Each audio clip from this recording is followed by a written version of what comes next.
2026 অনুষ্ঠিত হ'বলগীয়া ৰাজ্যৰ বিধানসভা নিৰ্বাচনক লৈ চিপাঝাৰ সমষ্টিত প্ৰাৰ্থিত্ব প্ৰত্যাশী নেতাৰ কচৰত ইতিমধ্যে আৰম্ভ হৈছে। ৰাজ্যক দৃষ্টিগোচৰ কৰোৱাৰ লক্ষ্যৰে নিজৰ কচৰত সমষ্টিটোত আৰম্ভ কৰিছে কেইবাজনো প্ৰাৰ্থিত্ব প্ৰত্যাশীয়ে। খবৰ অনুসৰি সেইসকলৰ ভিতৰত আগন্তুক বিধানসভা নিৰ্বাচনত 49 নং চিপাঝাৰ সমষ্টিৰ পৰা নিৰ্দলীয় প্ৰাৰ্থী ব্যাপক চৰ্চা লাভ কৰিছে কুলেন নাথে। মনৰ অনুভৱ ব্যক্ত কৰে সংবাদ মাধ্যমত। News desk AIN live. নমস্কাৰ, পোনপ্ৰথমে মই চিপাঝাৰবাসী ৰাইজক মই সেৱা জনাইছোঁ। শ্ৰদ্ধা ৰাইজ, মোৰ সৰুৰে পৰা মনটো মোৰ অতি জেদী আৰু মই অতি যুক্তিবাদী ল'ৰা। মই এখন দুখীয়া ঘৰৰ পেটত জন্মগ্ৰহণ কৰা ল'ৰা। মই এইবাৰ আগন্তুক চিপাঝাৰ বিধানসভা সমষ্টিৰ পৰা নিৰ্দলীয় প্ৰাৰ্থী হিচাপে প্ৰাৰ্থিত্ব আগবঢ়াম বুলি মই ভাবিছোঁ। আচলতে মোৰ এয়া ব্যক্তিগত চিন্তা। এই চিন্তা মই কিয় কৰিব লগা হৈছে সেই বিষয়টো আপোনালোকক দুই এদিনত জনাম।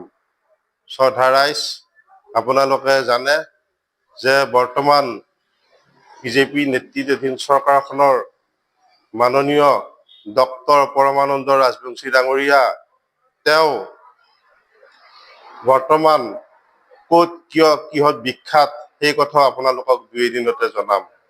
বৰ্তমান হৈ থকা চিপাঝাৰ পৰিৱেশ অতি দুৰ্ভাগ্যজনক।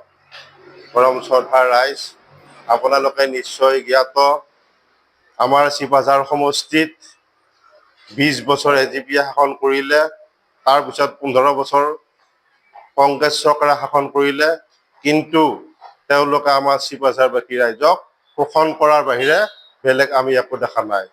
শ্ৰদ্ধা ৰাইজ, আপোনালোকে যদি অলপ পিছুৱাই যায় চাই আপোনালোকে নিশ্চয় জ্ঞাত AGPৰ দীৰ্ঘদিন কাৰ্যকালত আপোনালোকে দেখা পাইছে যে অসম আন্দোলনৰ পিছত তেওঁলোকে বিদেশী বিতৰণ কৰিম বুলি শাসনত আহিল, কিন্তু ফটকাৰ ফল একো দেখা নাপালোঁ।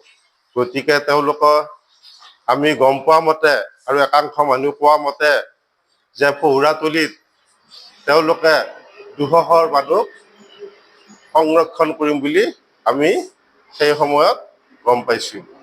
শ্ৰদ্ধা ৰাইজ, তেওঁলোকে জাতীয়তাবাদৰ নামত যিবিলাক কৰি আছে আচলতে এইবিলাক চব ফটকাৰ ফেন আৰু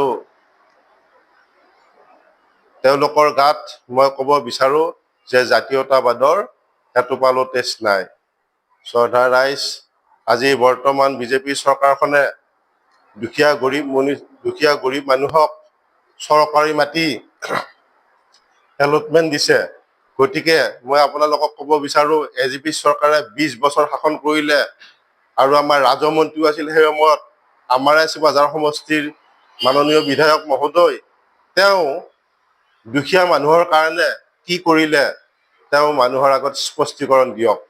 আজি যেনেকে ৰাস্তা ঘাটৰ বৰ্তমান চৰকাৰৰ দিনত আমি দেখিবলৈ পাইছোঁ, গতিকে সেই সময়ত তেওঁলোকে খালী শোষণ কৰাৰ বাহিৰে বেলেগ একো নাই।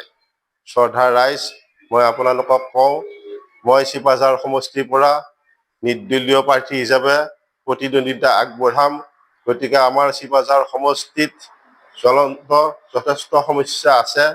গতিকে মই ভাবোঁ মই এই সমস্যা নিশ্চয় ৰাইজক পূৰণ কৰিম বুলি মই আপোনালোকক আশা দিলোঁ।